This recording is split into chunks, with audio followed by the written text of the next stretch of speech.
Film ഗാരേജിന്റെ പുതിയ cinema വാർത്തകളിലേക്ക് ഇവർക്കും സ്വാഗതം. സൂര്യ നായകനെത്തുന്ന അടുത്ത തിയേറ്ററുകളിലേക്ക് എത്തുന്ന തമിഴ് സിനിമയാണല്ലോ റെട്രോ. മെയ് 1 തിയേറ്ററുകളിലേക്ക് എത്തുന്ന സിനിമയുടെ പൊങ്കൽ സ്പെഷ്യൽ പോസ്റ്റർ ഇന്ന് വന്നിരിക്കുകയാണ്.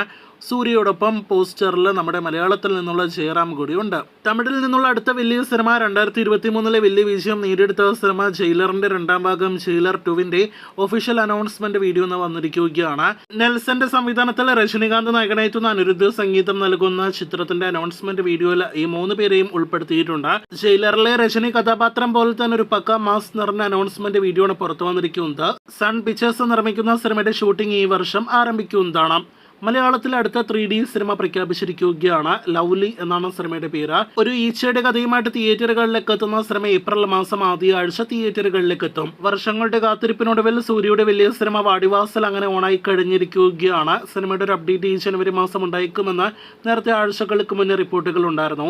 ഇപ്പോഴത് ഇന്ന് സിനിമയുടെ അപ്ഡേറ്റിനെ കുറിച്ചുള്ള അപ്ഡേറ്റ് വന്നിരിക്കുകയാണ്. ആ അപ്ഡേറ്റ് പ്രകാരം നാളെ സിനിമയുടെ ഒരു അപ്ഡേറ്റ് വരുന്നുണ്ട് എന്നൊരു അപ്ഡേറ്റ് ആണ്. ഏറ്റവും അവസാനമായിട്ട് ഇന്ന് പുറത്തു വന്നിരിക്കുന്ന അപ്ഡേറ്റ് ഈ വർഷം സിനിമയുടെ ചിത്രീകരണം ആരംഭിക്കും. അപ്പോൾ കാത്തിരിക്കും നാളെ വരാനിരിക്കുന്ന അപ്ഡേറ്റിനായിട്ട്. ലക്കി ഭാസ്കറിന് ശേഷം ദുൽഖർ അഭിനയിച്ച ഏറ്റവും പുതിയ അന്യഭാഷാ സിനിമയാണല്ലോ കാന്ത.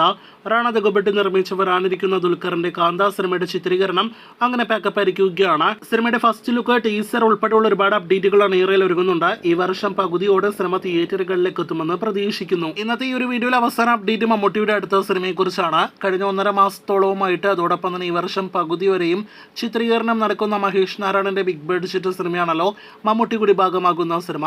ആ ചിത്രത്തിന് ശേഷം മമ്മൂട്ടി ഒരുപക്ഷെ അഭിനയിക്കുക ഒന്നല്ലെങ്കിൽ ടിനു പാപ്പച്ചൻ സംവിധാനം ചെയ്യുന്ന സിനിമ, അതല്ലെങ്കിൽ ഫാലമിയുടെ സംവിധായകൻ നിതീഷ് സഹദേവ് സംവിധാനം ചെയ്യുന്ന സിനിമയായിരിക്കും എന്നൊരു റിപ്പോർട്ട് വന്നിരിക്കുകയാണ്. ഇതിൽ നിതീഷിന്റെ സിനിമയ്ക്കായിരിക്കും കൂടുതൽ സാധ്യത എന്ന റിപ്പോർട്ടുകളുണ്ട്. ഈ വർഷം പകുതിയോടെയായിരിക്കും സിനിമയുടെ ചിത്രീകരണം ആരംഭിക്കുക. കാത്തിരിക്കൂ കൂടുതൽ സിനിമാ വാർത്തകൾക്ക്.